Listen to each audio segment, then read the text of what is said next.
Greetings, Shat the Movies listeners. It's your favorite blood rider, Gene Lyons here, with a special announcement that's going to bum some of you out and have others thanking the old gods for showing mercy. Most of you found us through our Shat on TV podcasts, where we cover TV series such as Westworld, Taboo, True Detective, and American Gods. And so you probably know that the next 6 weeks are the most important time in our humble podcast's history. It's the final season of Game of Thrones, and at the end of Season 8, there will be no more Jon Snows, no more hounds, and no more dragons. And more importantly, there will be no more Gendrys, Winterfelds, or Derek Bondarians. This end of an era is so massive that we felt it important that we focus all our efforts on putting out the absolute best Game of Thrones podcast we could create. And so we're taking a few weeks off Shat the Movies to release 3 Game of Thrones episodes a week. The Instacast every Sunday night, the Deep Dive every Tuesday, and the Small Counselor Listener Mail Show every Friday. But Big D and Carrie have insisted that we not leave Shat the Movies fans empty-handed while we're toiling in Westeros. So for the next 6 weeks, we'll be releasing the best of Shat the Movies, with hand-picked favorites from more than 100 movies we've covered. These are the movies that made us cringe the worst, laugh the hardest, or just enthusiastically cheer. So thanks so much for listening, and we can't wait to be back with you. Enjoy the show. Remember when we first met John McClane? Argyle picked him up from the plane and took him down the Nakatomi Tower at the Christmas party.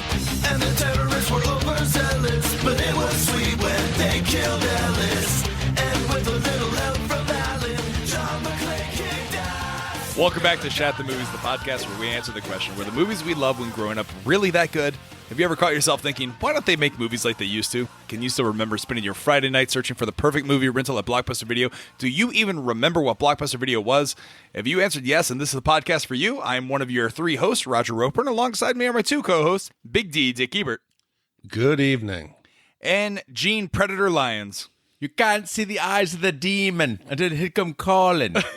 And each week, the That audience... was fucking, no. That was like good. Irish. That was Nah, Irish. so you know what? Jamaican and Irish. I'll They're try very one more good. time. All right. Okay. All right. You can't see the eyes of the demon until him come calling. And each week, the audience selects from 4 movie choices that we then break out of race car VHS tape rewinders and watch the movie that tallied the highest number of votes. At the end of each podcast, the 3 of us will provide you, the audience, with a number of wipes each movie would need to take to get off your respective bums. So thank you so much for listening. If you haven't already, hit that subscribe button and share with a friend. It's how we help the podcast grow. And check out our other podcast, Shat on TV, where we review television series such as Westworld, Game of Thrones, Taboo, and American Gods. And you can also check me over at Show Spoilers, where we're reviewing Mr. Robot. That being said, Big D, what are we reviewing tonight and why? God, I don't even know who to blame for this. The category was bad sequels, and the contestants were Speed 2, Cruise Control, Hot Shots Part 2. What was the other ones here? I don't have it listed. Was it there? That was the 3, right? Predator 2, Hot Shots Part 2. No, it was. Oh, here's what it was. In last place, it was Highlander Part 2, The Quickening, Speed 2, Cruise Control, Hot Shots Part 2, and then the winner, if we can call it that, was Predator 2. Yeah, so again, I feel like we need some sort of veto power when it comes to things like this, because I had never seen Predator 2, but I'm a huge fan of all the Predator movies. And I think I purposefully have avoided Predator 2 because I've heard it's fucking terrible. So kudos to the audience for selecting, I think, quite possibly the worst sequel ever known. Yeah, if the category was worst sequels, mission accomplished. Yeah. If you've never watched Predator 2, now's the time where you can press pause and not be spoiled, and then come back to the podcast and listen to our review. If you continue on and you haven't watched Predator 2, we're going to break down the plot for you so you don't have to go and endure what we just did. Anyways, here's the plot breakdown. Los Angeles is enduring a heat wave and a crime wave, so the pressure is on police officer Michael Harrigan, played by Danny Glover, to solve a strange string of murders that is mounting. Harrigan thinks the culprit can be found among the warring gangs and drug cartels, but FBI Special Agent Peter Keyes, played by Gary Busey, knows the horrible truth. Their killer is a fearsome extraterrestrial whose keen hunting abilities include superior night vision and the power to make himself invisible. We always start the podcast off with asking the question, where were you, or what are your movies, or what are your memories of this movie as a child? We'll start with you, Big D. There's no reason I should not have seen this. I think I was a junior in high school. I loved the genre. Why didn't see it? I had not seen it until today, and I can understand why I didn't see it. It must have been word of mouth was that bad. I know that its opening weekend, it finished 4th at the box office. Right. And it did really poorly. So it must have been word of mouth was strong enough that I stayed away from it for what? What is this, 30 years? Yeah. Yeah. It's almost. Yeah, I like you. I had never watched it before, but I did listen to Dana Buckler's How Is This Movie, where he gives a historical analysis of the Predator movies, including Predator 2. Like I said, I'm a huge fan of the Predator movies, but if you listen to that podcast, How Is This Movie, he goes into depth of how crazy the actual production of Predator 2 was and how it was such a disappointing thing. But I mean, I'll watch anything with a Predator now. I've watched Aliens versus Predator. Predators is a fantastic movie. Go out and watch that. But this is a disgrace. But listen, I love Dana Buckler also. I listened to his podcast again today. He is too nice to this movie. He is a little nice. He's a gentleman. If you listen to his podcast, you would suspect that this was actually a decent movie that didn't just live up to the original. No. Gene. Yeah, I saw this on VHS actually with my cousin Pej. He was my adult film hookup growing, like not adult films, but like he was my connection to R-rated films and stuff when I was like 10 years old. So he was 12 years older than I was, so you can go rent this stuff and watch it. And we watched it and we loved it. Like we thought this movie was so badass. Again, this is why we do the show, because in hindsight, my God, I don't think I've seen anything this bad since Willow. Oh no, this is way worse than Willow. No. No, come on. Let's be reasonable. Nothing's worse than Willow. I beg to differ. We'll get there. I think we need to watch Willow again. No. Big D, play the trailer. Los Angeles, 1997. It's the hottest summer on record. Pollution is choking the city. The gangs control the streets. It has not been a nice day. As bad as things are, they're about to get worse. Much worse.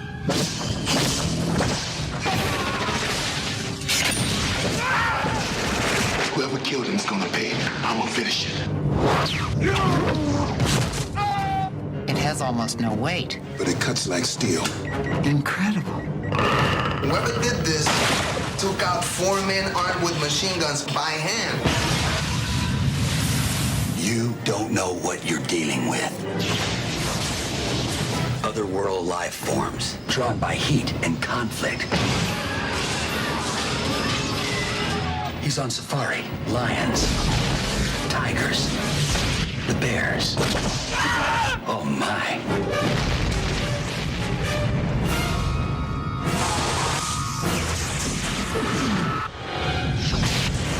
Danny Glover, Gary Busey, Ruben Blades, Maria Conchita Alonso, Bill Paxton.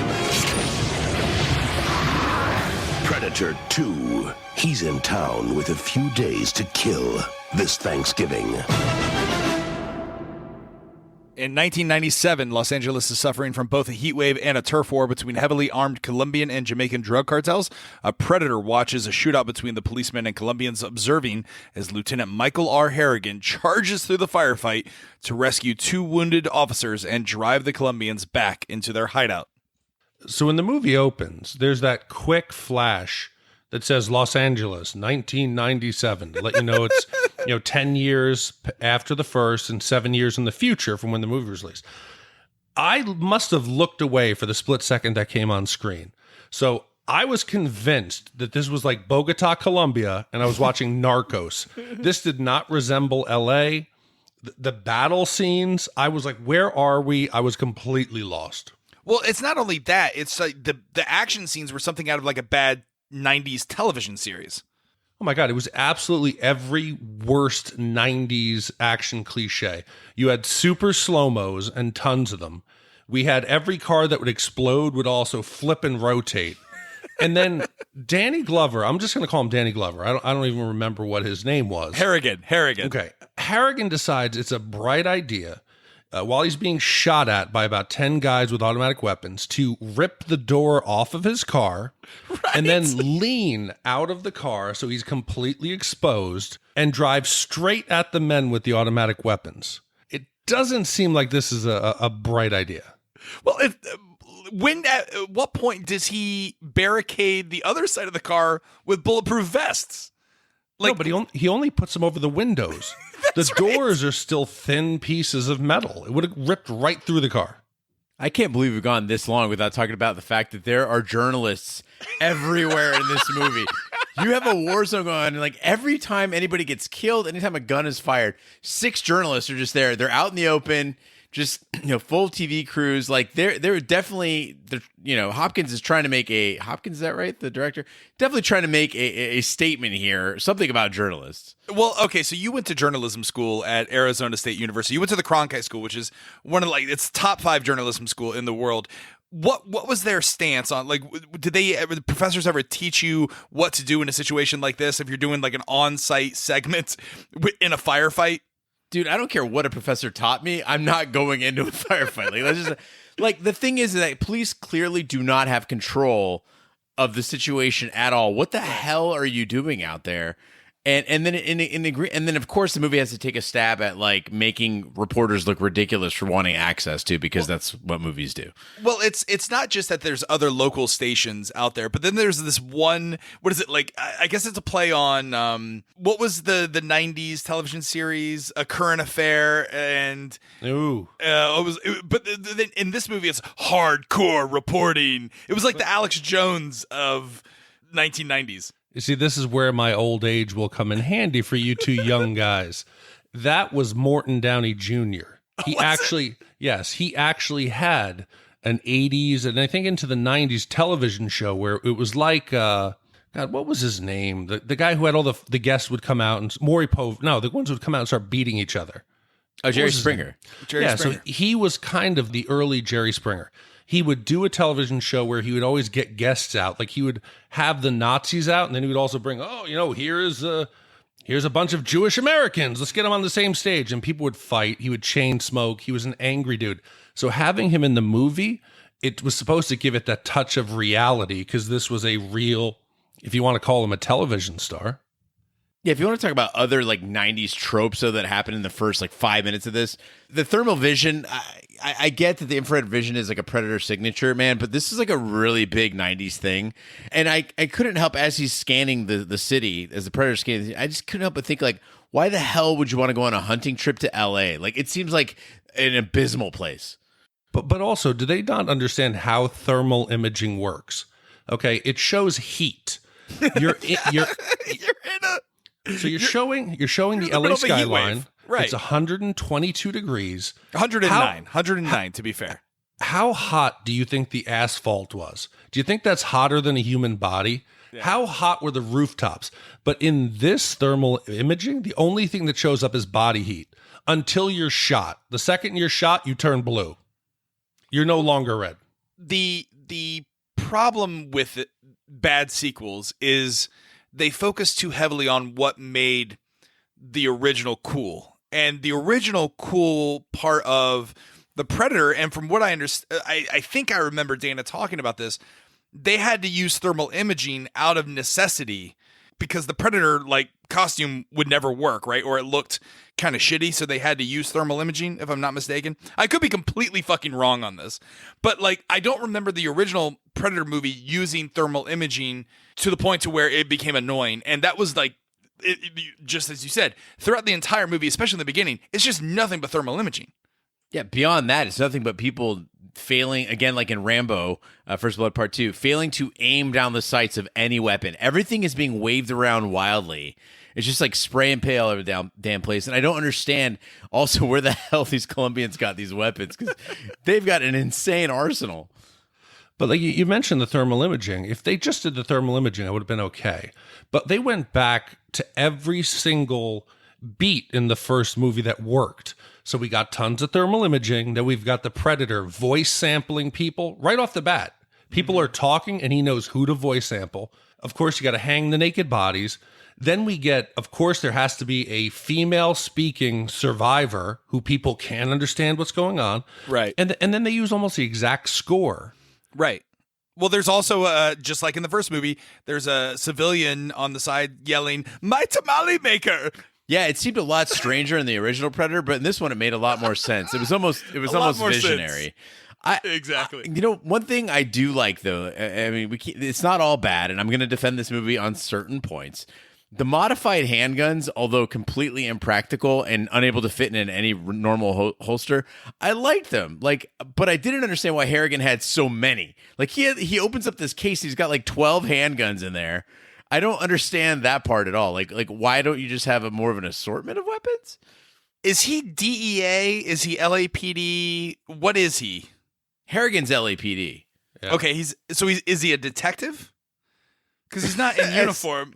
I'm trying to any of them are detectives. I'm trying to understand exactly what his role is, because like detectives don't carry an arsenal in their fucking trunk. So that's the crazy part is that he's got this huge arsenal. He and his whole team of detectives all have these crazy ass guns. They've got like bullpup shotguns and all this shit. And then in the conversation during the first firefight, they're like, "Where's special weapons?" Like they want to know where the SWAT team is. I'm like, well, if that's what they're carrying, what the fuck is the SWAT team carrying? And what other war zone are they dealing with? Because they're like, "Oh, they're busy on another call right now." Yeah, I'll tell you, I wouldn't have even noticed all the special attachments until I saw your note. But I imagined when they were writing the script, they said, this is 7 years in the future. Oh, yeah. There's got to be some new attachments. We need some silver attachments on the bottom. And finally, later on, we see those are laser sights. So they actually use those. But what the fuck was that tiny little, it looked like a scope on the top of Harrigan's gun? They don't ever explain it. And then also when Harrigan rips his trunk open, all the guns are neatly laid out like he had just like was putting them on display. What the hell's going on? All right. So again, Dana Buckler's and How Is This Movie goes into depths of why they couldn't get Arnold Schwarzenegger for this particular sequel. I think he was out doing Kindergarten Cop or something like that. And he wanted to shift away. That was money. Just money. Oh, was it money? They didn't want to pay him money on it? Okay. It came down to by the time that he wanted to do it, but they were, again, they were being cheap with the budget. They could not come together. It was supposed to be Arnold against the Predator set in a city. The script was written, and then Arnold wanted too much money, so they had to undo the script and now try to work in Danny Glover and some of the other police. Yeah, but then Arnold wanted to. How do you expect the fact that they blew all that money on Maria Conchita Alonso then? Well, tell me that, Big D. Danny Glover is a weird choice for a protagonist hero because you can understand why Arnold Schwarzenegger, even though Arnold Schwarzenegger is a big guy, he moves with some sort of flexibility. He run like you believe that he can run. He's athletic. He's agile. He can do. There's nothing agile about Danny Glover's movements throughout this entire movie. Now, thank God. Okay, I thought I was the only one. He looks like he's running with a loaded diaper. He runs kind of like his back is arced and he's kind of shuffling about. And every time he takes out his gun and he swings from side to side wildly, they make this noise like, whoosh. That's right. But he's not, demonstrating any kind of muzzle awareness. He's just swinging his gun around. He does not look the part. Well, you know who did look the part were those Colombians when they rushed back into their hideaway. Yeah, could they have given us any more indicators that these guys are Colombian? They're like, first of all, they're yelling like in Spanish. They run back into when they get back into their hideout. They just have to take time like during the firefight to snort coke, and it's not like doing rails or a bump. They're throwing like fistfuls up their nose, making little cocaine mustaches. And then my favorite part is when the guy presses it into his shoulder wound, like, this'll help. Well, no, it's because cocaine is the Colombian spinach for Popeye. This gives them the superpower. He rubs it on his shoulder, so later on when he's out in the street, he could just, kind of snort his collar, and he gets a second hit. Yeah. That's what I imagine. It's to-go cocaine. Well, that's why so many Colombians wear fishing vests into battle. That makes sense. Well, the Predator assaults the Colombians, causing a disturbance that prompts Harrigan and his police detectives to defy orders and enter the hideout. They find the Colombians have been slaughtered. Harrigan pursues the crazed gang leader onto the roof and shoots him. Harrigan catches a glimpse of the alien but dismisses it as an effect of the extreme heat and his acrophobia. At the station, Harrigan is reprimanded by his superiors for his defiance. He is introduced to Special Agent Peter Keyes, leader of the task force investigating the cartels, and Detective Jerry Lambert, the newest member of Harrigan's team, played by the immortal Bill Paxton. Well, I mean, it's rather mortal. Oh, that's... But I do want to point out that we as we have been accused, we are the Bill Paxton podcast. I totally forgotten he was in this movie, and it is easily his worst performance I've ever seen. He's delivered some shit lines and does some even worse acting. Can Bill Paxton actually act? Yeah, he was good in Twister. Oh my God, no. I thought likable. I think I liked Bill Paxton, but he does this thing like where he just yells his lines. I think Bill Paxton's best movie is Weird Science. To be honest, I think that's his best performance. I really liked him. Chet. I really liked him as the president in Independence Day. Oh, it's a bad joke. You know that's Pullman. Well, I know. Well, all right. So you talk about the Colombians, and you talk about like the fistfuls of cocaine and the rubbing it on their and wearing the fishing vest so they can have a little snack on during a firefight. But this movie is blatantly and overtly stereotypically racist. Correct? Yeah, it doesn't make sense in a lot of ways. First of all, like if you went to like New York or Florida, I would say Colombians and Jamaicans makes perfect sense, right? L.A. There's like 25,000 Colombians in the entire city at this time. It doesn't make any sense if it was like the Japanese and the Mexicans, but those would be even worse stereotypes, I'm sure. But yeah, you're absolutely right. They go out of their way to make it as Jamaican and as Colombian as possible. Again, the fistfuls of cocaine, the scorpions or whatever, and then you've got Scorpio, and then the Jamaican voodoo posse. Like this thing is ridiculously out there, which surprised me because the director then goes on years later to make the Jesse Owens biopic Race. So I don't know what the hell that's all about. Which is actually a fantastic movie, and I think it was nominated for an Academy Award. But at least in the first Predator, you get the sense, and you can understand, and even in subsequent Predator movies, you understand the Predator's motivation. He's there for a hunt. This is what they do. This is their proving grounds as young predators to come to this back-asswards planet and hunt for sport. And they've done this throughout generations. Obviously, later in the movie, you see the throne room with the Tyrannosaurus Rex, right? And the xenomorph alien. So this is a culture of hunters, and they believe in hunting, and they believe in a certain level of, what's the word I'm looking for? Sportsmanship, right? Like if someone defeats them, in battle, the other predators respect it, right? They don't jump in. There's always one-on-one fighting. What is the fucking point? What is the motivation of this predator? He seems to be attacking the gang leaders.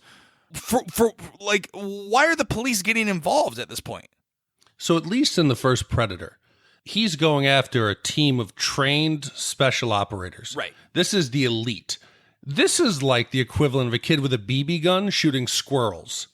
This Predator is out shooting untrained gang members who were double-fisting Uzi, shooting him in the air. This isn't a challenge for him. I don't get it. Yeah, and take it a step further. The first standoff, basically, between the Predator and Harrigan, they're on the rooftop, and the Predator's just killed like 20 dudes, but Harrigan's got a gun pointed at him, and he doesn't act. And so I'm like trying to figure out what's the movie trying to tell us here, right? I'm trying to go along with the story, and what I get from this is that he respects Harrigan. Harrigan, he sees, as they say later, is the lion, right? Like Danny Glover's supposed to be the lion, so he's like saving him for last. Take out his subordinates first, like make a game out of it. And I'm like, really? Like I get like this poor guy. Like you went from Schwarzenegger to this? Seriously?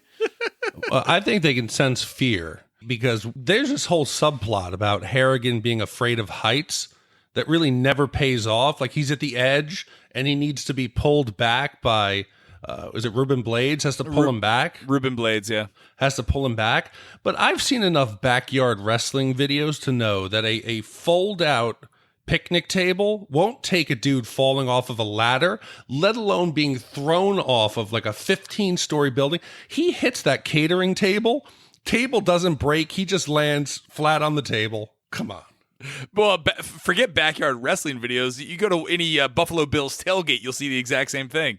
What I don't understand is that the movie is trying again and again to shock us. Again, with like when they pull the head of El Scorpio up or whatever, and he's like, you know, you think is he alive? No, he's still dead. He's on the table. Like, I get that. You've got the total disorder in the police station. It reminded me of like a Cyndi Lauper video, you know? And then Donald Glover's like just yelling about getting his dick torn off and shoved up his ass. Cops are grabbing each other's dicks. Like it's all supposed to like shock us, but I don't know about you guys. I just felt weirded out. Like I wasn't amazed. I was just like, what the fuck is going on here? Well, that's just how the 80s was. I mean, when they're going through the stats of Harrigan, you know, the computers, you know, giving again, it's very 80s, you know, RoboCop era. Like they have the computers, Detective Harrigan, and they're reading the stats. He's been accused of police brutality 18 separate times. Yeah, and this is why you don't let your computer do HR. It's just announcing shit to everybody in the building. It's on the PA system. Didn't it say he's destroyed like 18 cars and one bus? One bus? Yeah, but Like, to how be does fair, it that was just happen? the doors. So the rest of the car was fine. But what's weird about Donald Glover in this movie, though, is you mentioned the way he moves. When he takes his shirt off. Hold on, you keep calling him Donald. Isn't his name Danny Glover? Danny Glover. Donald Glover is He's on Community and he created Atlanta. yeah, and he's also he sings as Lando Calrissian. Yeah, he's Lando Calrissian, and he's also he also sings as Juvenile. No. What's his name? Oh shit. Delinquent. No. Oh God, we're old. Oh God. Childish Gambino. Childish Gambino. Thank you. Juvenile delinquent. But no. So Danny Glover, he takes his shirt off and his body's like doing all right. Like it's like it looks 20 years younger than his face. Yeah, it looks good. That shirt comes off. I'm like, all right. And that made the rest of his stunts believable. Well, he's wearing some Steve Harvey type pants. They're very baggy, and they're very high waisted.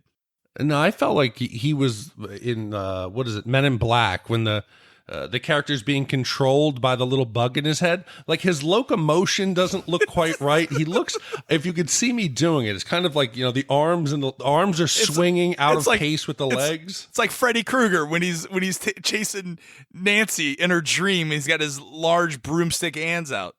But God, this police station, you said, you're 100% correct. It's all prostitutes and then gang members. They're physically beating up suspects right in the police station. There. Yeah. And they're not even hiding it. Everyone's totally cool with it. I didn't grow up in LA. I didn't grow up in New York. You grew up in big cities. Is this just like what you grew to expect? Like the NYPD would just rough up. Like you could insert NYPD at this time for this movie, and they'd be doing the exact same things. Or Detroit and RoboCop, they were doing the same shit. No, they would take you into the back room. They wouldn't do it right out in the front where everybody could see it. Yeah, man. I've been to jailhouses in New York, Chicago. Like it's quiet. They're like libraries. They are dead. Like in the lobby, there's nothing going. It's a room full of cops. You're not gonna fuck around right there. There's people. It looked like the Porcupine racetrack. Like people look like they were placing bets and shit. Well, later that evening, several Jamaican cartel members stormed the Colombian drug lord's penthouse. After they ritualistically murder him, they are slaughtered by the Predator. Harrigan's team enters the penthouse where they find the Jamaicans' skinned corpses suspended from the rafters. Keyes arrives and kicks Harrigan's teams out. Archuleta, I don't even know who Archuleta was, later returns to that's Ruben Blades. Ruben Blades. He later returns to continue investigating after he finds one of the Predator's spear-tip weapons in the air conditioning vent. The lurking Predator kills him. So Gary Busey, Keyes, is that his name? Yeah. Yeah.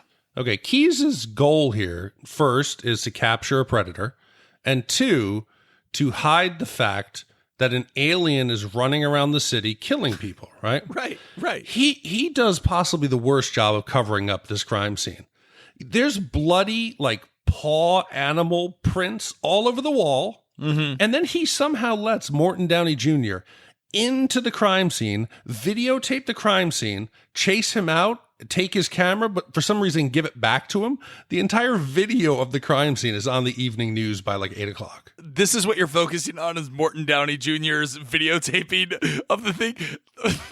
The minute they zoom in on the penthouse in the beginning, you just see the Colombian girl just riding the gang leader, just going crazy, going nuts, going ah, ah, ah. I mean, just like she's at like a Poison rock band video. Her hair's flailing everywhere.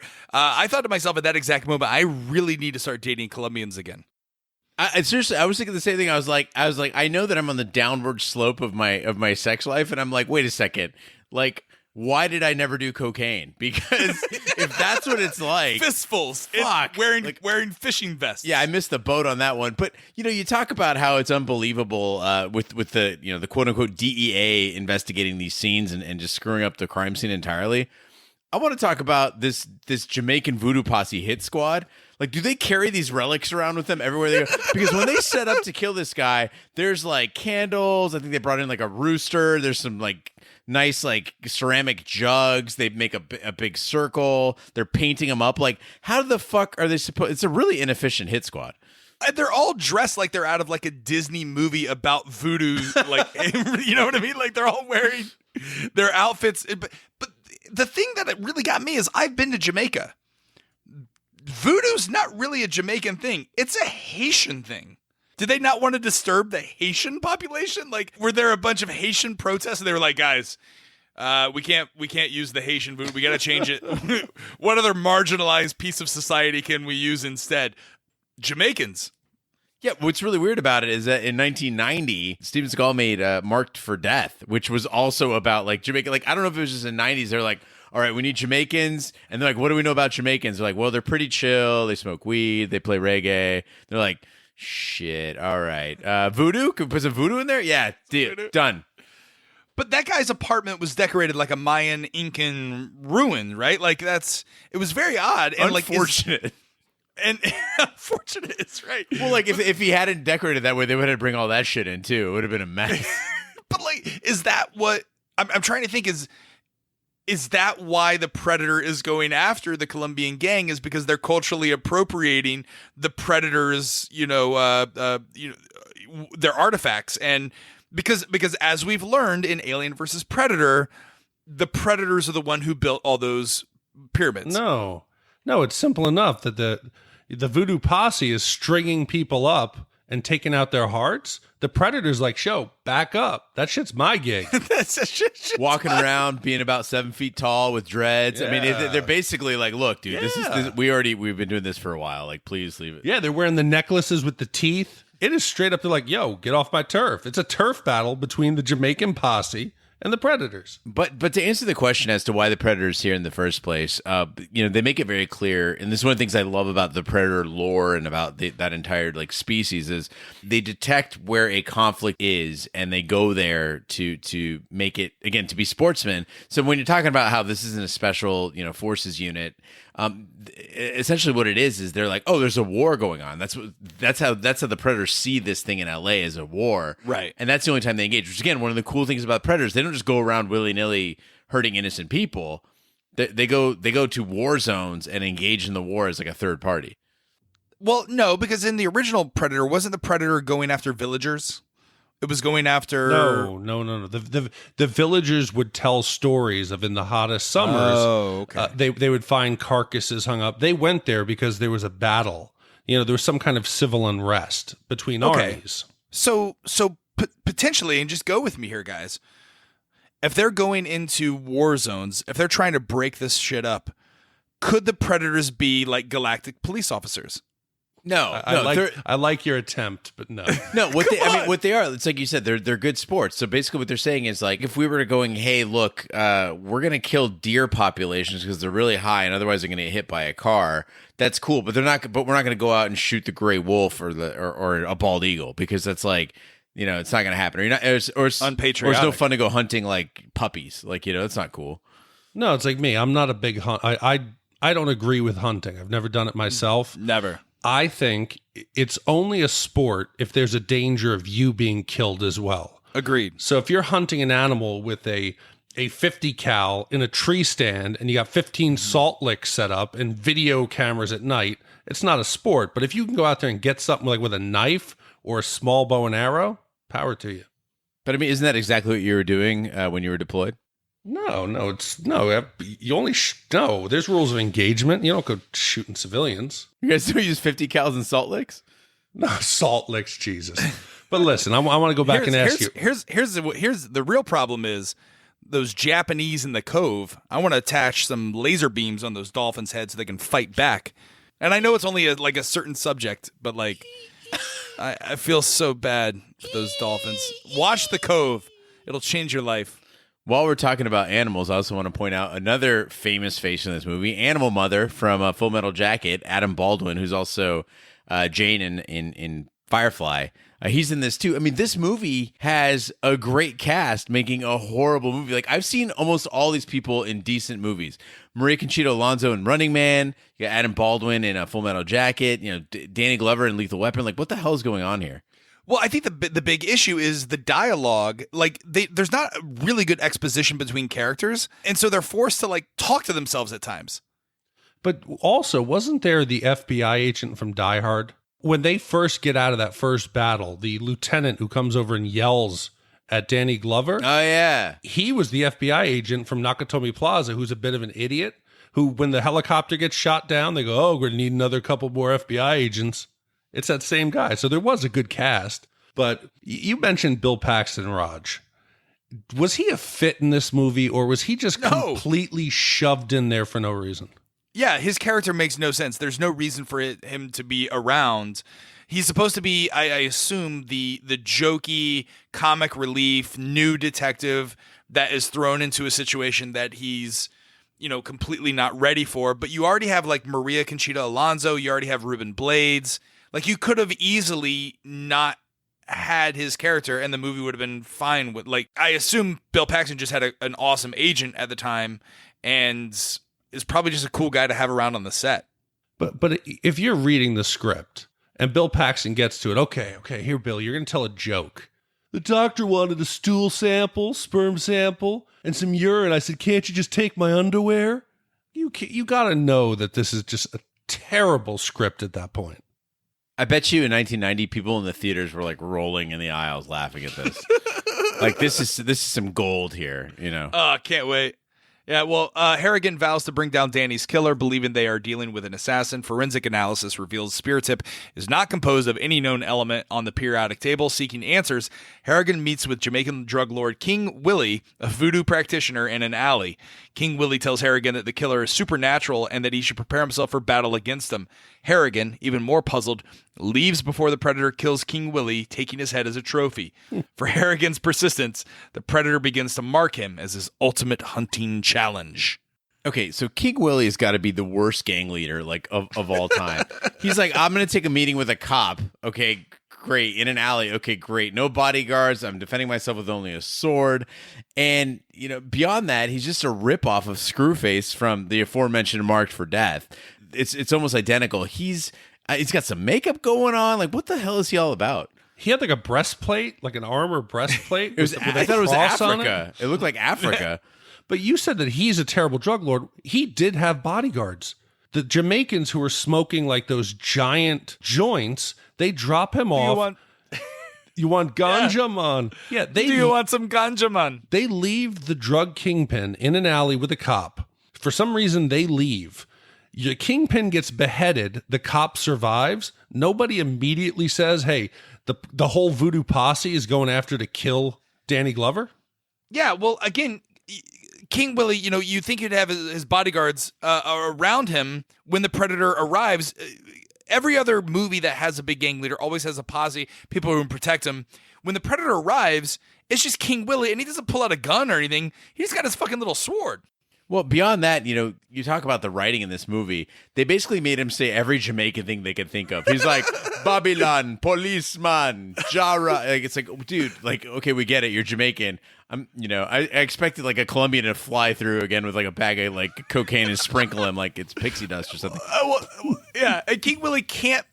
Well, like every sentence before he says anything, he's just throwing chicken bones down onto the empty drum, and he's like, the chicken bones. This is what they said to me. Dude, Raj, no joke. Screwface in Marked for Death also does the chicken bone thing, and it's again, there's no such thing as Jamaican voodoo, so fucking stop it. The most badass thing though that I got it again. I think for each of these points, I'm going to try to, it's like the thing, if you're going to criticize me, give me 2 positive points about myself.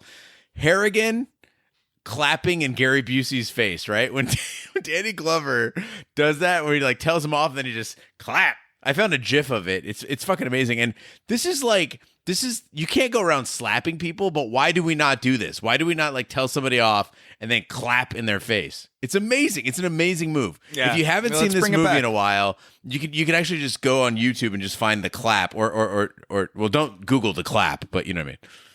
Yeah, right. The clap is, you just get a shot of penicillin. It's the Honda of STDs. But you talk about that scene between King Willie and the Predator. That did inspire a really cool YouTube video. Did you guys ever see the Predator versus Batman? The fan video that was made? No.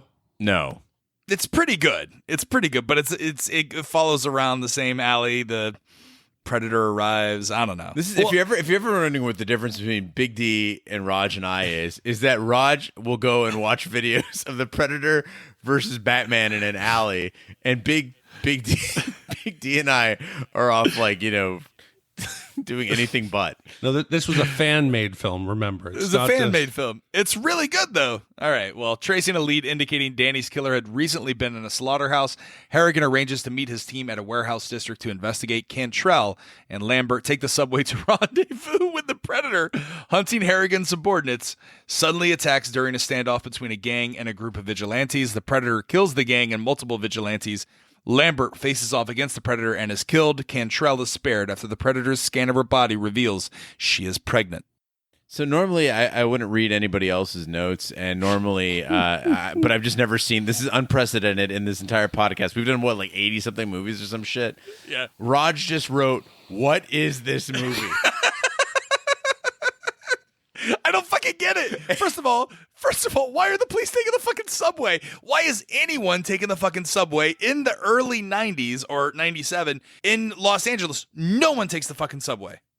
I think this is part of the mayor's plan to stop train pirates. So they basically were like, look, all cops have to take the subway because those pirates were jaunty, they were ferocious, they were bedazzled. I don't want to fuck with them. No, it made no sense because they were with Danny Glover, and Danny Glover said, "Hey, I'll go meet you there in an hour." Put them on mass transit. He's got a car. Why didn't they just wait and go together? But holy shit, this movie had a big budget. And you can see the special effects. A lot of them look good. They hold up well. The money was spent. Why do they have the Predator climbing the wall? He looks like the 70s Adam West Batman, where he's kind of the 60s Batman. Where he's not even grabbing the wall. He's just kind of like miming it as he goes up the side of the wall. So here's the thing: is one of the things I loved about this movie and all Predator movies is that the Predators generally look pretty damn good. Like even in this movie, the Predator looks pretty good. Great. In this scene, no. Like when he actually had to move, there was this one, and then when he escapes the apartment and he's like running through a doorway, and it's just like, nope, not working. Well, is this movie trying to make a statement on American gun culture? Because the train pirates, when they're like, assaulting that little nerdy guy, and they're like, oh, whatever they're doing to him. And then he's like, oh, yeah, I can help you out right here. And then he pulls out his little gun, and then the train pirates pull out their gun. And then all the old little ladies behind him pull out their gun. I just don't understand why this movie puts in scenes like that where it's trying to be funny or trying to send a message, when at the end of it, it's just going to be a big giant Predator fight. Yeah, dude, it's basically making a statement on American gun culture, like your drunk idiot cousin would be making a statement at a wedding. Like it's like that kind of a like, what it's trying to say? It's trying to say everyone's got weapons now. The cities have become war zones, and therefore the Predator's right at home here. Look, everybody's got guns, and that's why he kills civilians on the train. Is because he notices that they have guns, so now they're fair game. But it's a horribly scrambled message. And they're also going really heavy-handed with this whole Predator as a sportsman, because he picks up Maria Conchita Alonso, and then he scans her body and he sees the embryo inside her tummy. And then later on, shortly thereafter, a little kid goes up and he's like, "You want some candy?" And the Predator like scans his gun, but then he's like, "Oh, it's a little kid. I'm not gonna kill it." Like, they're really going over the board there. I mean, if this is truly the most sophisticated killing machine in the world, they wouldn't care about like killing young kids, would they? Yo, he also he dangles Ruben Blades' Archuleta's necklace. Like, here, you should probably have this back. Like, I'm sorry, I'm not a thief. I'm just a predator. Yeah, for those who the predator doesn't kill, he likes to torment them and torture them psychologically. Right. Arriving on the scene to find numerous armed civilians dead, in addition to Lambert, Harrigan chases the fleeing predator but is intercepted by Keyes' men. Keyes reveals that the killer is an extraterrestrial hunter with infrared vision that uses the active camouflage and has been hunting humans for sport throughout armed conflicts, most recently in Central America. Keyes and his team have set a trap in nearby Slaughterhouse using thermally insulated suits and cryogenic weapons to capture it for study. If scenes at this point in the movie seem really familiar to you, it's because we've seen them before. We saw them in a movie, a little movie you might have heard of called Aliens. And basically, it's, okay, so we're in a closed space. There's an alien thing. We kind of think we might understand it. We're going to go in there and hunt it. We're feeling a little too confident in ourselves, and things go horribly wrong. But Aliens came out years before this and did it so much better. And that, to me, is a clear indicator that a movie is a piece of shit. Well, it's a clear indicator of why they've gotten Bill Paxton. That's right. You were in that Aliens movie, right? Yeah, they should have actually kept him around and would have made things more interesting. You'd just be cracking jokes in there. Yeah. So the Game over, man. Game over. So the Predator is this great intergalactic hunter. It doesn't spot these 5 or 6 trailers set up with armed men right next to its warehouse and where his ship is parked. I got 2 words for you, buddy. Fresh beef. Like, that throws all sorts of things in there. I mean, have you ever been like super fucking hungry and you're like, yeah, I know that I got a lot of responsibilities today. There might be some guys sitting outside in trailers outside my house, but I really got to get some food. Gary Busey, I just want to point out again, like, did not need to happen at all. Like, the only reason I think he was involved in this movie is that they gave these lines to other actors and nobody else could do it with a straight face. Like, where he's like, lions and tigers and bears. Oh, my. They liked that line so much, they put it in the trailer. I would have buried that line. They should have just, in the trailer, they should have just done it's a fucking alien. That would have been way better. That would have been way better. But you think that, like, okay, so here's my big problem with these type of movies is that you've got this homicidal alien that's on the loose. It's killing fucking everyone. It has a giant body count. And yet there's still these idiots that want to try and capture it for study. Why not kill it and then do an autopsy on it? Isn't that accomplishing the same thing? Forget about that. You got a fucking animal here with a nuclear bomb strapped to its arm. That you've said, when it's cornered, it will blow up a 300 block area. So this isn't like you're trying to catch an elusive squid, deep in the ocean. Squids are very intelligent, those mollusks. Yeah. This is a squid with an explosive that'll take out your submarine. It makes no sense. There's no win here for them. There's no way you come out on top unless you got that blade. I'm trademarking it right now. Squids with nuclear bombs. I'm selling it to the military. I'm going to be rich. Yeah, because and you got to cut off a lot of their arms, because like they've got one on each arm. I'm gonna strap 8 bombs and then just stick it right to it. But like this is something. The suits are straight out of like E.T. Dude, they're straight out of a fucking Mylar balloon factory. Like, those suits aren't doing shit. But again, to show you how people don't understand how thermal cameras work, they sense heat. There's a plexiglass window in front of their faces that is not covered by insulation. When you look at a thermal camera, you're going to see right through that front pane. It will light up brighter than the rest of the suit. And I would never feel too comfortable with this advanced space alien that he can only see in one spectrum. Yeah. I think you're setting yourself up for failure. Yeah, exactly. Well, when the Predator arrives, the trap is sprung. However, the Predator uses its mask to scan through various electromagnetic wavelengths to identify the light from the team's flashlights. It easily outmaneuvers and slaughters the men before heavily wounding Keyes. Harrigan then attacks the Predator, badly wounding it before it rallies, destroys his weapon, and closes in. Harrigan is saved by the sudden reappearance of Keyes, who tries to incapacitate the alien, but is killed by its throwing disc. So they think they're invisible. So they're walking around kind of, they're feeling, they're feeling okay. They're feeling confident, right? They're feeling confident, but they think the alien can hear. These fucking dudes are stumbling around like a herd of elephants. That's right. They're stomping up the stairs. They're hitting drums. They're banging the wall. The alien could have been completely blind and still been able to find them. Well, again, I found myself rooting for the fucking Predator because these guys are such idiots. Like Danny Glover's on the headsets saying, "Hey, he can see you. He's moving around you. He's flanking. Who's on this and channel? You hear keys. Who's on this channel? Clear this channel. Clear the channel. Who's on this channel? You just left Harrigan. He's the only black dude in the entire he's the only black dude in the entire movie outside of the Jamaican voodoo priests. Like, you know who's on the line. Like, shut up, Keys." Using your secure channel. Clear the channel.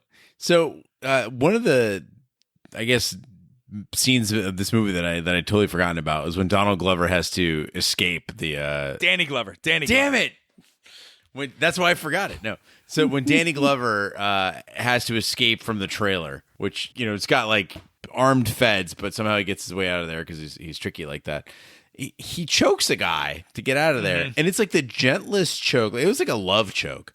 He's using like two fingers around the guy's like Adam's apple, and he's like, "All right, you know, let me out of here, whatever." And then they let him go. He goes back to the car. He's grabbing his arm. Nobody comes out of the trailer. Nobody's going. They're just like, "Fuck it, whatever." That is, well, because he gave him a little love choke. He really knew Danny Glover's feelings for him. Have you guys seen the Deadpool 2 teaser trailer? Yeah. Where Deadpool gets into like the phone booth like Right. Superman, and he's getting changed, and he ends up taking too long to by the time he crosses the street, the dude's dead. Yes. Danny Glover, he took about 3 minutes. His gearing up montage. Yeah. He had a rifle slung over his shoulder, a belt, a holster he put on his leg. It took him at least 3 minutes. Keys is dead by then. Well, all right. So again, correct me if I'm wrong, but in the first Predator, isn't there like an amazing montage of Arnold Schwarzenegger when the rest of his crew is dead, and he's like doing the whole like gearing up montage where he's got the knife, he's got his guns, he's spreading the mud all over his face. Like it's getting you jacked up for this battle that's about to happen. I got none of that from this scene. It's like slow man Danny Glover fucking, I'm gonna strap a gun here to my left leg, and then I'm gonna get another one over here to the right. I gotta get some Ben Gay on my legs. I'm starting to cramp up. I gotta take some Advil before I go in here. So the irony of this entire thing, though, is he takes in this arsenal strapped to his body, goes in there, shoots the Predator multiple times with the shotgun, and then decides to like kind of nudge it with the shotgun and like lift up its helmet like to make sure it's dead. I'm like, dude, you still have another weapon that's fully loaded. I would be fucking unloading everything into this beast. Like, what are you thinking? What are you saving the bullets for? Who else is there? Well, what is that throwing disc that the Predator is using too? Is it actually moving? Is it supposed to be moving through the air? Because I don't know if it was just bad CGI, but it did not look like it was moving. And is it a saw? What the fuck is it? Yeah, so the smart disc is it's basically like wired into the Predator's helmet as well. And so he can kind of control it. And then it has gyros that are supposed to return it back to the thrower. But it's not the blade part of it is just super sharp. It's not like a spinning thing or anything like that. Well, I just hate the fact that, like, and I know we glanced over it, but when they took that little spearhead into the CSI laboratory, like, it's a bad movie when there's a scene where there's just a throwaway character that puts something into a computer, and the computer readout is like, "Oh, these are unknown metals from an unknown world or unknown land." Like, all that shit is bullshit. That doesn't really happen in real life. It's all a big movie trope. But again, this is supposed to be the end, the weapon that he's going to kill the Predator with. This throwing blade at the end. Like, if he can control it with his mind, how is Danny Glover able to just freely use it with his hands? He took off his helmet, I guess. Yeah, you can. Maybe he needed that. It can still be used as a melee weapon. It just can't. Yeah, you can't control it at that point without the helmet on. Well, what is your? I mean, I guess the point that I'm making is there's so many cool Predator weapons that they chose the throwing disc. Like, what's your favorite Predator weapon? Yeah, I mean, it is stupid. To me, it's that shoulder cannon thing. I love that triple laser thing when it scans on. And then, although the rockets in this one are a little pathetic. Yeah, but you know that shoulder cannon, as cool as it is, the design is flawed. In every movie, a random shot always seems to hit the rocket launcher so that it gets, out of commission and the Predator has to grab it and throw it on the ground in disgust. They need to hide that thing better somewhere. It also disables his the camouflage. That's also the other thing. No, that's rain. Any kind of water, it seems. The sprinklers. Seems to be a problem. Yeah, if there's any kind of rain in space, on some of these planets, the Predator's in trouble. That's why the sprinklers. Okay. It's like signs. Got it. Swing away. Yeah, but you said the spear is a cool one. I always like the thing that comes out of their arms, like the Assassin's Creed. Like the blades that come out of the forearm. Wolverine claws. Yeah, the Wolverine claws that come out like in the in Alien versus Predator. The claws come out like the cannon. I think gets disabled. He has to throw it down, and then he breaks out the claws and like comes at the Predator xenomorph and slices the head. That's pretty cool. Those are my favorite weapons. But back to the podcast. Have you been watching fan videos about all the weapons? Yeah, it's so good. The Predator chases Harrigan to a roof, and the two foes clash, leaving them hanging from a ledge. The alien activates the self-destruct device on his forearm, to which Harrigan then severs the arm using the throwing disc, rendering the device harmless. The Predator falls through an apartment window, treats its wounds, and flees through the building. Okay, so I get the Predator's really wounded at this point. Like, it's been shot multiple times, it's been hit by liquid nitrogen, it's been banged into a building. I get all that stuff. But he goes from like this killing machine to he gets basically tackled by Danny Glover, and then Danny Glover, the Predator's hanging off a ledge. He's got one arm on the ledge, one arm on Danny Glover. You're telling me he can't just pull him off the ledge? Like, what the hell is going on here? And so his solution is, I'm just going to blow myself up. But also, why is he giving up so easily, right? The Predator? Yeah, exactly. He could survive that fall. And then also, it's a dick move. We know that explosive will blow up 300 square blocks. 6 of his Predator buddies are right next door in their ship. Don't you think maybe get them a chance to get out of Dodge instead of just blowing them up for nothing? I'm pretty sure in that last scene, too, I noticed a mama Predator and a baby Predator, too. So that would have been, like, really, really bad. But what I don't get is, if I'm Harrigan, I just let the fucker go. Like, I just survived all that. And also, he goes through the apartment building, he's chasing the Predator like a fucking idiot. And at no point decides, why don't I pick up a phone here and call for any sort of help? Well, did we really need that scene? Or I think it took 5 minutes of the movie of him setting up all the little devices to, cauterize his arm, where he's like pulling drywall off the sink, and he's creating a flame retardant and putting it on. It makes no sense. No, we needed 7 minutes to watch Old Man Glover slide down the pole and then shamble his way across. If he was an athletic guy like Jackie Chan, or they would have just jumped across, but Danny Glover, he's got to take his time. He's fragile. I think also that 5 minutes was used to inflect a little bit more humor with the old lady in the broom. There's something in the bathroom. Let me get my broom. I don't think he gives a shit. I don't think he gives a shit. Yeah, but, and also the Predator. I'm sorry. Go ahead. No, I was just gonna say I liked the bathroom scene. It was like the only point in the movie where that was even remotely thought provoking. I was like, okay, what's going on here? Oh, this is cool. Okay, like this explains something. Basically, if they would have made a movie just about from the Predator's point of view and nobody else's, that would have been a much better movie. Dude, but then what the fuck happens if the Predator gets hurt and he doesn't happen to have the right combination of bathroom tiles, drywall, and whatever mirror. The hell else he mixed in, and broken mirror? Why wouldn't they just have some kind of like that blue liquid that you put right on the wound? Mm-hmm. No, I agree. I mean, this is an advanced civilization, so it makes no sense to me. But also, the Predator speaks English. Like when he's he can speak catchphrase. So okay, but I understand that. So like, how does he know the? All right, so you're an advanced alien race. Like, and he seems to parrot or pick up on certain things. How does he know the context of when to say something? I guess that's my biggest problem. Like, I can understand certain phrases in other languages, but I don't know really the fucking context. If I go to an alien race and I'm listening to their language, I'm not going to know the fucking context of when to say pussy face or motherfucker or, shit happens. That's actually the first three things I learned in Spanish. But no, but I think that's probably sort of the prep that they do when they're coming to Earth to do some hunting. I'm pretty sure they study language. Like that would be a really good idea. There's like a Duolingo of the aliens, or like a Rosetta Stone. I mean, don't forget, like this is an interstellar, intergalactic, race here. I mean, they've perfected space travel. So they're intelligent. They're not stupid. Yeah, and it's also not as exciting if he said, "Donde está la biblioteca?" Right. It's not as cool. Well, Harrigan follows the Predator, down an elevator shaft and finds a spacecraft in an underground chamber inside the ship after Harrigan briefly glimpses into a trophy room with various skulls, including a xenomorph and a Tyrannosaurus Rex. He and the Predator face off in a final duel, ending when Harrigan finally kills the Predator using its throwing disc.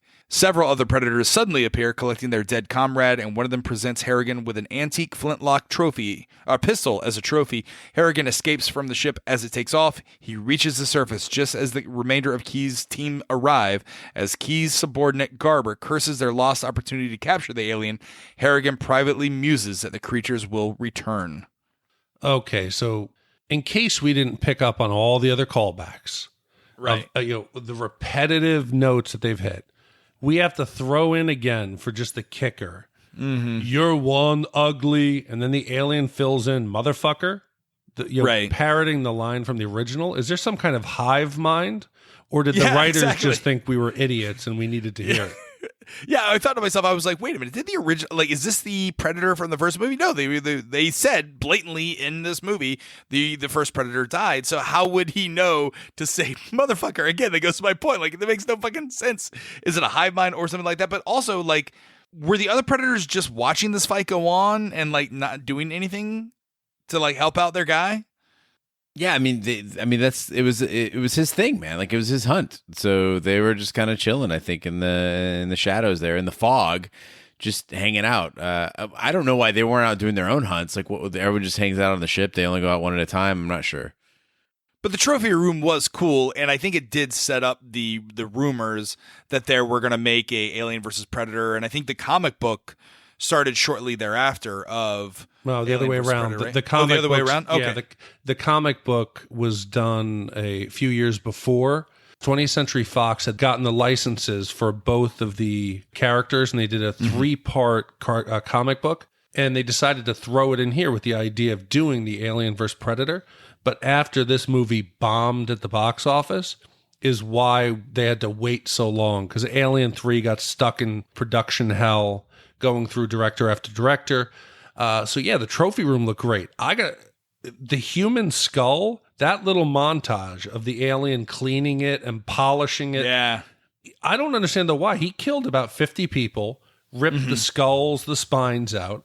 Why did he only choose to keep one? Does he wait for like the most perfect skull? Well, I think that was King Willie. That was King Willie's skull that he polished, right? So I think he was originally after King Willie, but then when he saw Danny Glover, he's like, "Ooh, well, I need to go after this guy." Oh, look at the melon on that guy's shoulders.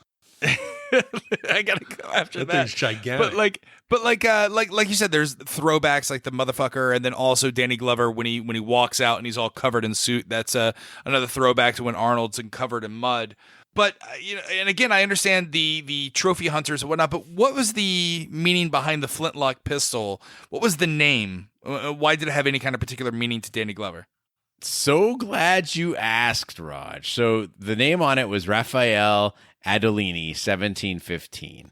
And so it was this is a Spanish-made flintlock pistol that was manufactured in 1715 that was owned by the pirate captain, Raphael Adolini.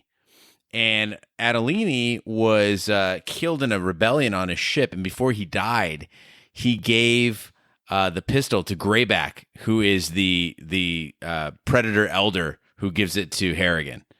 So it was given freely by the pirate captain to Greyback, the Predator, who then gave it to Harrigan after he killed the hunter. So the pirate was friends with Greyback? Yeah. Hold on, where the hell did you get this from? This is from the Xenopedia, the Alien vs. Predator wiki. My God, I actually thought you knew this for a split second. Well, I mean, I knew it by reading it. But the whole alien ship I thought was kind of a cool touch. Yeah, I like that it was like the first time I saw the movie, I did not see it coming, and so when they ended up on the ship, I was like, oh, cool. And now watching it again years later, it was still pretty cool, but I don't understand how the hell it got there. Like, you think if an alien ship showed up in LA, people might notice it. And did you need to put the hole at the bottom of the elevator shaft? Yeah, exactly. Isn't that kind of a dangerous way to keep getting in and out instead of just walking into the giant open tunnel at the end? Yeah. And again, I can understand Arnold Schwarzenegger, jacked up beefcakes, the special forces training and all that stuff. But you have essentially what Danny Glover's character is, which is just a rogue police detective who does nothing but destroy everything in his path. He doesn't seem very fit. He doesn't seem very flexible. It doesn't seem like he can fight very well. He kind of meanders around. How are we supposed to believe that Danny Glover can beat the Predator, this highly advanced hunter, with just a blade? And this is the thing, it is like, if you gave me a disc that was sharp on the edges and you had me fight against, I don't know, an average dude, or make it better, a human who's like over 6 feet tall and like probably like 500 pounds, I'm fucked. Like, I'm not winning that fight. I don't understand. This was, it was like the equivalent of fighting a tiger with a can opener. Like, it just doesn't make sense. No, I think the alien, the Predator, did what we're doing. He saw Danny Glover lumbering around. He's laboring his breathing. He probably looked and said, is this a disabled human? It's like it's a child. Should I kill it? Should I not kill it? That's why he didn't kill Danny Glover when he was on the edge of the building in the beginning, because he thought maybe, you don't go hunting and shoot a lame deer. You want to get the healthy ones. So I think, there's been a few celebrities and very, very rich people that go over to Africa specifically for that reason. Which, when you think about it, it controls the population and it makes money for Africa. It's on a reserve. They're usually bastard idiot animals, or they're sick ones. They're going to die anyway, so they allow these asshole Americans to go over there and get their rocks off. Which, that's why I was rooting for the Predator the entire movie. So, Roger, if I gave you every modern weapon and put you back to like the 1600s and had you fight just some general member of the population, do you think they could take you? Oh, without a doubt. Well, I'd probably hang out with the pirate and Greyback. That's what I would do. I'd go back to 1715. I'd be on his. Do you guys want that whole story? I feel like you really want to know about Greyback and the pirate.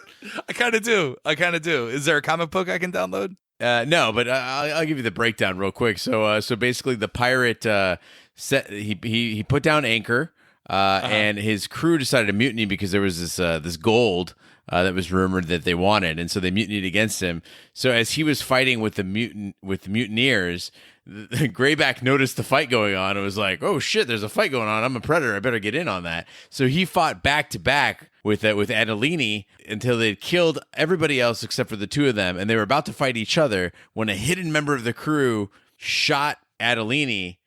And as Adelini was dying, the Predator was so enraged he killed the other crew member, was denied his trophy, and Adelini said to him as he handed him the gun, "Take it." And that's the callback in Predator 2 when he says take it and gives it to Harrigan. Oh my God, that makes me even more upset. I kind of want to see that in the movie. No, you have seen it. It's called Alien vs. Predator. And they do it again. They rehash the same bullshit with the humans. Yes, the humans and the aliens fighting back to back until someone turns, and it's the exact same thing. Take it. Take it. Take it. Oh, that's right. But it's the alien that gives the spear to the girl. Oh. Yes. Take it. All right. Take it. All right. Well, now's the time where we break out our shat meter and tell you how many wipes this movie would take to get off your butts. If you've never listened to the podcast before, 0 wipes is a perfect movie, and 5 wipes is a terrible movie. We'll start with Big D. What do you give this movie? This is an easy one for me. By far the worst movie we've ever done. You're terrible. No, it's awful. It's awful. I question how it got made. Danny Glover looks like he might have had a stroke. Okay. He struggles to move around. His facial features, I don't know if the man did have a stroke, so I don't want to joke about it, but he doesn't look well. The characters are in it that don't make sense. It's disjointed. The action sequences go on far too long, way too tropey. It's almost 2 hours long. For God's sake, cut it. It's unoriginal. I would rather watch, I'm trying to look and see what our worst movies are. I would rather watch Willow. At least Willow had some kind of fun adventure, and it just wasn't this dark, repetitive loop. Watching Danny Glover run around the city, it was tiring. This is by far the worst. This is a 5 wipe. I would go 6 wipes if I could. All right, for me, I give this 4.5 wipes. I agree with you. The only reason this isn't a 5 wipe movie for me is because the Predator is still really fucking cool. Otherwise, it's a disgrace to this movie. I tried to watch this 3 separate times today. In 3 separate times, I fell asleep. And it was just like, you said, there's so much action going on, but it's boring action. It's not action that makes sense. It's not logical. The movie's disjointed. I'm with you. I think they never should. This was totally just a money grab by 20th Century Fox. And it's an utter disgrace of a movie. Gene, how many wipes? Well, can I throw one more thing in here quick? Yeah. What makes me even angrier is I started watching this movie today on one of my favorite streaming sites. When I was going to watch the second half, it slowed down so I couldn't watch it. I had to pay to watch this movie. So I paid $4 on iTunes. Oh, you watched to it in watch HD. It was so much better. To watch the last hour of this steaming pile. So that makes me even more angry. Yeah. I think the fact that I watched it in standard definition on a streaming site kind of made the movie better because it's just that old 80s quality grainy footage. Yeah, I bought it. I rented it on Amazon. I rent all these. I pay full price for all of them, but I did it in SD because I wanted to experience it the right way. So how many wipes did you give this? For me, right way? Yeah, well, not really. The right way is to not watch it at all. But Raj, I agree with you. I'm a big fan of the Predator franchise, but this was so subpar. It does not even belong in the pantheon. But it's not the worst thing I've ever seen. It was far too long. I was surprised at how long the movie was. I'd forgotten about that. It said too little, and it displayed acting and writing unbecoming a major motion picture. But again, it had its moments. I would say that, again, the Predator costume design was excellent. I think that there were some, a couple of Bill Paxton's jokes hit. I mean, if you throw 100 jokes out there, like 2 of them are going to probably stick. So that worked out for me okay. And I thought, again, for 1990, some of the effects with the Predator looked pretty decent. And I also love a Jamaican voodoo posse and naked dudes' butts. I think the biggest problem that I have with this movie is the fact that it had so much promise. You have a Predator in an urban jungle setting, so you have that dichotomy that between that and the first movie. But the fact that they went with the trope of like a hero cop versus what they could have done is like the Predator is going to battle with these 2 warring drug cartels. You could really have that gray area of which character do I root for? Here's a bad guy. Here's a drug lord fighting against this intergalactic, hunter. Who do I root for? And that could have been a better backdrop for a story and a more interesting concept than having the cop battle the drug lords and it's a fucking mess. We could do like pull Cards Against Humanity cards and come up with a better plot than this movie. That's so right. It's not difficult. You're not really breaking new ground here. Right. This was the worst possible combination of everything. Yeah, but I think what Raj is saying is that if you would have told me, hey, okay, we saw the first Predator, now in the second one we're going to examine what would happen if a Predator were to be in an urban area, I'd be like, oh, whoa. Correct. That but sounds cool. You need this thing called a script. So the idea of, I could tell you about, like, I have this movie about time travel and we're going to go to outer space. There's going to be dinosaurs. Sounds like that could be interesting. I'm going to put Jason in space. Yeah, no, I don't have a fucking script. But I feel like 20th Century Fox's little executives got their grubby little hands all over it and really made this a terrible script because the bones are there for what could have been a good movie. We talk about the setting. We talk about like he's fighting these warring drug factions, and then the executives probably were like, no, we got to market it. We got to get that PG. Was this a hard R? Was this a PG-13? Oh, I think this is R, right? It's R. Yeah, it's R-rated. Okay, all right. But like it had for extreme Colombian cowgirl boobies. sex, right? Yeah, I don't know. This movie could have been great, and it's not, and that's just very disappointing to me. So if we were to add up all of our scores, that brings it to a 4.5 average. Big D, where does that put Predator 2 on the pantheon of Shat? I give it 4 wipes, by the way. Oh, you gave it 4. I thought you already said 4 wipes. I'm sorry. Yeah. So even though I did not get my wish, and this is not the worst movie we've done. This is exciting. This is movie number 49 we've done, by the way. So this is now tied at 48, second to last, with 10 Things I Hate About You and Highlander. Oh, yeah, it's about Highlander bad. Yeah, it feels right. It's worse than Highlander. I agree with you. No, Yes. no, Yes. Highlander's worse than this. Highlander had a story to tell. Dude, it had fucking kick-ass music. It had Queen. It had sword All fights. right. Yeah, all right. Yeah, I guess I could substitute the Queen music for the Predator. Here we are. Yeah, you're right. All right. Well, now's the time where we talk about our shout-outs and our next movie. Gene, what is a shout-out? Shout Out Raj is a way that you can show your support for Shat the Movies. Just go to shatthemovies.com, scroll down, you'll see a slide out, and you can put your name in there. We'll read it on the podcast. This week's shout outs come from Joe is Dynamite, Caroline, Cujo, Turbo TIB, or it could be Turbo Tip, I'm not sure. Sorry if I fucked that up. The Tib. Just the Tib. The Turbo Tib. The Shroy, Goozer. I think it's Gozer. That's Gozer. No, yeah, dude, that's Goozer. It looks like Goozer, but I think it's supposed to be Gozer. I like Goozer better. Nick from London, UK. James O'Neill loves his little girl Kennedy. Kennedy. Kennedy. No, it's Kennedy.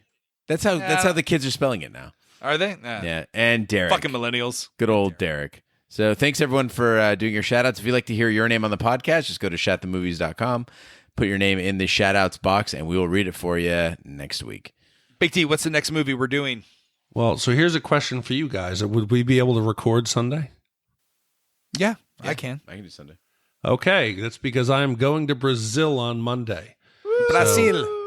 So we found out the internet in Brazil wasn't fast enough for us to record, so we need to get both of these recorded before I leave. So next week's will be the best of Keanu Reeves. In last place was Devil's Advocate. Third place was my personal pick was Speed. Then second place was Bill and Ted's Excellent Adventure, and the winner, the Patrick Swayze, Keanu Reeves classic Point Break. I hate our audience. How are you? Back to back Busey, baby. Listen. How is this our first Patrick Swayze movie? How's it taking this long? Do we have any Patrick Swayze? Roadhouse is what we should have done. Yeah, I'm on my break. I'm pissed off that how close is the voting between this and Bill and Ted's? Not even close. Fuck you. 39% to 26%.